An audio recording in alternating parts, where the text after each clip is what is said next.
ইরানের সব বন্দরে আবারও নৌ অবরোধ আরোপ করেছেন মার্কিন প্রেসিডেন্ট ডোনাল্ড ট্রাম্প।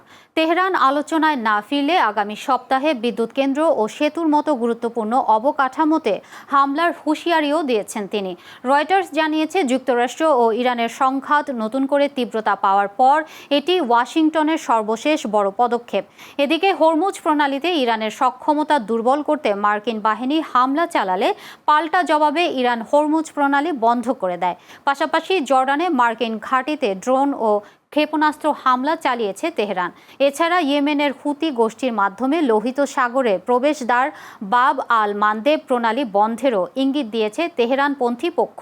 বিশ্লেষকদের মতে, হরমুজ ও বাব আল মানদেব বিশ্বের দুটি গুরুত্বপূর্ণ জ্বালানি পরিবহন পথ।